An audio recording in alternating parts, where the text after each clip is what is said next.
"Sir, you'll need to step outside." The guard's voice wasn't loud, but it sliced through the hum of the auditorium. Eyes shifted, not in curiosity, but in recognition of something too familiar. The Marine didn't move. His hands remained steady at his sides. "My son's name is on that stage," he answered quietly. The words were even, like a soldier giving coordinates. A pause followed. Not from the guard, but from the room itself, as though the ceremony had flinched. Families stiffened in their seats. Some glanced away, pretending not to see. "This is a restricted area," the second guard muttered, lowering his tone, though suspicion dripped from every syllable. "I was invited," the Marine replied. His jaw stayed firm, but his eyes betrayed the weight of old battles that weren't fought overseas. A woman in the row behind whispered, "What's happening?" Her husband pulled her hand down quickly, signaling silence. On stage, the son caught sight of the exchange. His chest tightened. He knew the stance of his father's body, calm, refusing surrender. But he also knew the humiliation pressed like a boot against his back. The first guard leaned closer, voice sharper. "Let's not make this difficult." The Marine's reply was barely more than a breath. "I didn't come here to fight." But the silence afterward fought for him. The applause that should have filled the hall stumbled into hesitation. A ceremony meant to honor achievement now swelled with unease. The Marine stood unbending, not by force, but by presence alone. And before he could take a single step, a chair scraped behind him. One uniform rose, then another. The pause had ended. The balance had shifted. A chair scraped against the polished floor. The Marine didn't look back, but the sound pulled him inward, backward in time. Heat, sand, a desert sky painted with fire. "Captain, we follow you," a young soldier had said once, voice dry with dust but steady with faith. They saluted, him under a sun that could kill. No one asked where he belonged. His face was enough. His orders, trusted. Now, years later, in a hall filled with flags and polished brass, two guards hovered like watchmen over an intruder. "Identification?" One pressed again. The Marine blinked slowly. "You didn't ask me that when I wore the uniform." The guard shifted, uncomfortable. "This isn't about that." "It's always about that," the Marine replied, voice quiet but lined with scars. A whisper broke near the aisle. "He served?" Another man hushed him quickly, but the question lingered like smoke. Memories slid through his mind. Grocery counters where cashiers eyed him twice. Airport gates where his bag was checked. Again and again. Years of proving himself in silence. Years of being thanked abroad and doubted at home. The younger guard tried again, softer this time. "Sir, we just need you to step out." The Marine's lips pressed tight, but he didn't move. "I've stepped out my whole life. Not today." The words weren't loud. They didn't need to be. The hall hushed deeper, like a theater before the curtain drops. On stage, his son's eyes flickered between pride and pain, between the father saluted in war and the man questioned in peace. And for the first time, the guards looked smaller than the man they tried to remove. The Marine stayed seated, his refusal hanging heavier than the flags above. The guard's hand twitched toward his belt, but the room's eyes held him back. Silence filled the hall, thick as smoke. From the back row, a mother's sigh broke it. Long, weary, the kind that carried years inside it. She tugged her son closer, whispering, "Sit still. They'll move us again." The boy frowned. "Why?" "Because they always do," she said, eyes on the floor. Across the aisle, another parent muttered, "Overflow sections open." It wasn't official, but everyone knew. The unspoken rule, the quiet redirection. The Marine's gaze slid toward them. The words cut deeper than any order he'd taken overseas. He remembered different halls, different uniforms, where fairness was promised but never kept. Corridors where lines were drawn not on paper, but in how doors opened for some and closed for others. One father stood, his jaw tight. "We've been pushed enough." His wife tugged his sleeve, shaking her head. But he stayed standing. The guard shifted again, voice low. "Sir, please, don't make this harder." The Marine's reply came like gravel. "It's been hard, since before you were born." The father sat slowly, his hand trembling on the armrest. Around him, parents exhaled the same silence. Not new, not chosen, inherited. Passed down like a warning, like an unwanted heirloom. The boy in the back whispered, "Why don't they speak louder?" His mother didn't answer. Her silence was answer enough. And in that hall, the Marine felt the weight of every quiet voice before him. The silence wasn't empty. It was crowded. The boy's whispers still echoed in the Marine's mind when the name was called. Applause rippled through the hall, shallow and uneven, but enough to fill the space. The son stepped forward, his walk steady, though his chest rose too quickly. He reached for the diploma. The paper looked thin, almost fragile, but his grip was fierce, fingers curling like it could be stolen the second he let go. The official handing it over forced a smile, one too polished to be real. "Congratulations," the man said. The son's eyes lingered on him, flat, unreadable, then slid toward the rows where his father sat, cornered by silence. His jaw tightened. A woman in the audience whispered, "Don't stare, just walk." But he didn't move right away. He stood there, shoulders squared, diploma clutched like a shield. His hands trembled, small shakes he couldn't hide. Dignity and fury fought inside him, neither giving way. The guard cleared his throat. "Step down, son." The word son landed heavier than the diploma. He inhaled, sharp and shallow, then took the steps down. His classmates clapped louder now, but not for him, for the rhythm of ceremony, for the show continuing. His mother's hand reached from the aisle. "Hold it tight," she whispered. "Hold it like it's yours." He nodded, jaw clenched, eyes wet but refusing to break. Narration lingered in the quiet between steps. The diploma weighed more than paper. It was proof and protest at once, a fragile victory carried with trembling hands. For him, walking off that stage wasn't triumph. It was restraint, dignity purchased at the cost of rage he could not afford to release.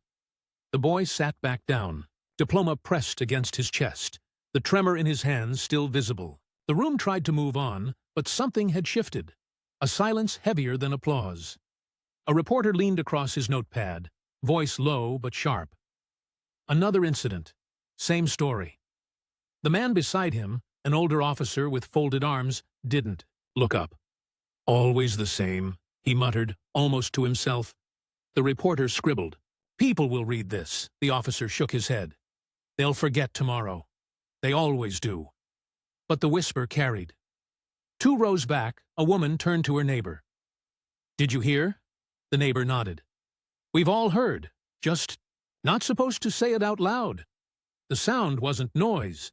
It was fracture, tiny cracks running through the room's polished surface. The officials on stage kept their smiles fixed, but their eyes flickered toward the murmurs building below. One student leaned toward another. "They see it too, right?" "Yeah," the friend replied. "They just won't admit it." Narration settled in the hush between voices. Whispers had a way of slipping past walls, weaving into ears not meant to hear them. They were soft, almost invisible, but more dangerous than shouts. A teacher adjusted his tie, forcing calm. "Focus on the ceremony," he said, but no one really listened. The father in the back clenched his jaw. He hadn't spoken, but he didn't need to. Around him, the whispers kept circling, louder in meaning than in sound. The academy had sold fairness as a promise. Now, the audience traded it away in murmurs, each word cutting deeper than applause ever could. And the boy, diploma still tight in his grip, finally looked less alone. The whispers in the hall did not fade. They followed the Marine like shadows, stirring something long buried. He kept his posture, but his eyes drifted back, farther than the ceremony, farther than the E. Whispers. Not the right image. He could still hear the words, flat, rehearsed, never shouted, never written, just passed across desks like casual advice. A younger version of himself stood at the edge of a briefing table, maps spread, orders crisp. The commanding officer had smiled, hand clapping his shoulder. Your work is solid, but for the front, better for morale if someone else takes it. He remembered asking, careful, almost naive, why not me? The pause was long, heavy. Then the reply, you know how it looks. The room had gone still that day too, except for the shuffle of papers meant to erase the sting. His strategies carried the unit forward, but his face never stood behind the podium. Back in the present, the Marine's jaw tightened. He spoke quietly, as if confessing to the boy with the diploma still trembling in his hands. They told me the same thing. Once, not loud, not written, just enough to make me know where I stood. The boy looked up, startled. What did they say? That I wasn't the right image. For them, that was enough. Neither said anything for a moment. The silence wasn't empty. It was crowded with years of denial, each memory carrying the same sting, the same dismissal. Narration lingered. Injustice rarely shouted. It dressed itself in polite tones, in careful phrasing, in lines of paperwork that hid cruelty behind order. And once spoken, the words never truly died. They lived inside the men they denied, heavy as stone, quiet as shame. The boy still held his diploma, fingers tight against the rolled paper. The Marine's words hung in the air, raw and unfinished. For a moment, neither of them spoke. Then the man exhaled, heavy, almost breaking. They followed me, he said softly. Out there, they never hesitated. Didn't matter what I looked like. Didn't matter who I prayed to. When I gave an order, they moved. Not because of a system, not because of some paperwork, because they trusted I'd bring them home. The boy tilted his head. But here, the Marine cut him off. Here, 2 guards can't trust me with a chair. The bitterness wasn't loud. It was worn, tired, like a truth repeated too many times. His eyes drifted, not to the guards, not even to the stage, but somewhere far. Dust and fire. Young faces lined up in silence, waiting for his nod. They respected you? The boy asked. They lived because of me, he replied. They knew I'd take the bullet first, knew I'd never leave them behind. Out there, loyalty was simple. Life or death. No debate. The boy shifted, glancing toward the guards at the wall. And now? Now I'm a threat to folding chairs. He, too, almost laughed, but it caught in his throat. Funny, isn't it? The silence returned, thicker this time. Around them, the ceremony still moved, but quieter, as if ears strained toward their corner. The Marine straightened, voice low again. Men once followed me into fire. But here, I can't even sit down next to my son. Narration lingered. The weight was not just in what had been stolen, but in the cruel reminder that respect given freely in war was refused at home, dressed in uniforms, hidden behind rules. The Marine's voice lingered, raw with the weight of truth. The guards stiffened, but they didn't answer. They didn't need to. Their silence was its own denial. Then it came. The sound, a chair leg scraping the polished floor, sharp and deliberate. Heads turned. One man stood, broad-shouldered, steady, his uniform neat but aged with service. A Navy SEAL. He didn't speak. He didn't need to. The sound of his rise filled the room heavier than any words. The Marine blinked, caught off guard. Johnson, he muttered under his breath, voice cracked with recognition. The SEAL's jaw clenched, his eyes, unwavering, fixed on the guards. He led us, he said finally, voice low but carrying. We followed him into hell. And now you won't let him sit with his own son? The words dropped like a weight. The guards shifted, one adjusting his belt, the other glancing at the crowd. The boy's breath caught. "You knew my father?" The SEAL nodded once. "Knew him? I'd have died under him if it came to it. We all would have." Silence spread, pulling the crowd with it. The ceremony seemed to pause, every ear leaning closer. One guard muttered, "Sir, you need to sit back down." But the SEAL didn't. His stance was steady, deliberate, a refusal carried in silence. And as he remained, others in the audience leaned forward, not to stop him, but to see what would happen next. Narration pressed quietly. Authority had shifted. Not with shouting, not with fists, but with one man's rising. The polished floor still held the echo of the chair scraping back, a sound louder than orders, louder than denial. For the first time, the room tilted away from the guards. The SEAL didn't sit. His silence pressed harder than orders ever could. The guards exchanged, glances uncertain, their practiced stance suddenly shaky. Then it happened. Another chair scraped, then another. 5 in total. 5 men, each in uniform, each scarred by service, stood without a word. The sound of their rising filled the hall like a drumbeat. No one shouted. They didn't need to. Their presence alone was a wall. The Marine's throat tightened. "You, all of you," one of the men nodded. "We were there. Same sand, same fire. He led us through it." His voice broke in places, but didn't falter. The boy's hands gripped the edge of the bench. His eyes darted between the men, disbelief flickering into something heavier, recognition without memory. The guards shifted again. One cleared his throat. "Gentlemen, this isn't—" "Not your call," one SEAL cut in, his tone clipped. "Calm." Phones lifted across the room, screens glowing like quiet witnesses. The crowd leaned forward, not with noise, but with sharp, waiting silence. History wasn't written on paper anymore. It was recording itself, frame by frame. "The first," guard's voice thinned. "You're making a scene." A shadow of a smile touched the second SEAL's lips. "No, you are." The boy whispered, "Why now? Why? Stand now." The first SEAL looked at him, steady. "Because silence has weight. But so does standing. And it's time you see which one holds." Narration settled like a low hum. 5 more shadows joined the first, and the room tilted further. Authority no longer belonged to the uniforms guarding the doors, but to those who had earned theirs in fire and blood.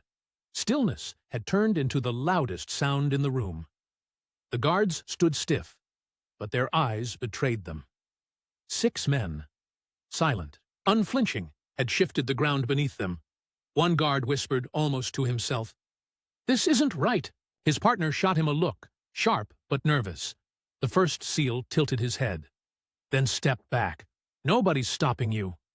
Silence swallowed the room again. The crowd leaned in, phones steady. It wasn't noise that mattered anymore. It was what everyone could see on their screens. The second guard tried to summon authority. "You don't decide order here. We do."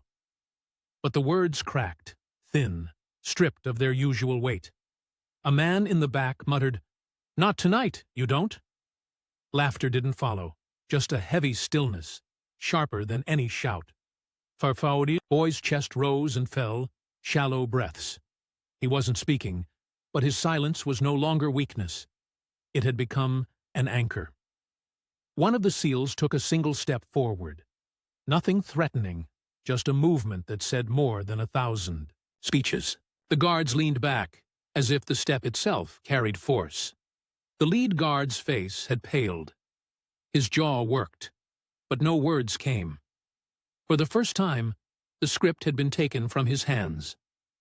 Narration pressed through the silence. The authority that once dictated every gesture now bent beneath 6 unmoving figures. Power didn't collapse with an explosion or a scream. It cracked, slow and brittle, like glass under quiet pressure. The boy lifted his eyes, meeting theirs, those who stood, those who shrank. He didn't need to speak. The silence had rewritten, Everything, and in that silence, everyone knew. The guards were no longer in command.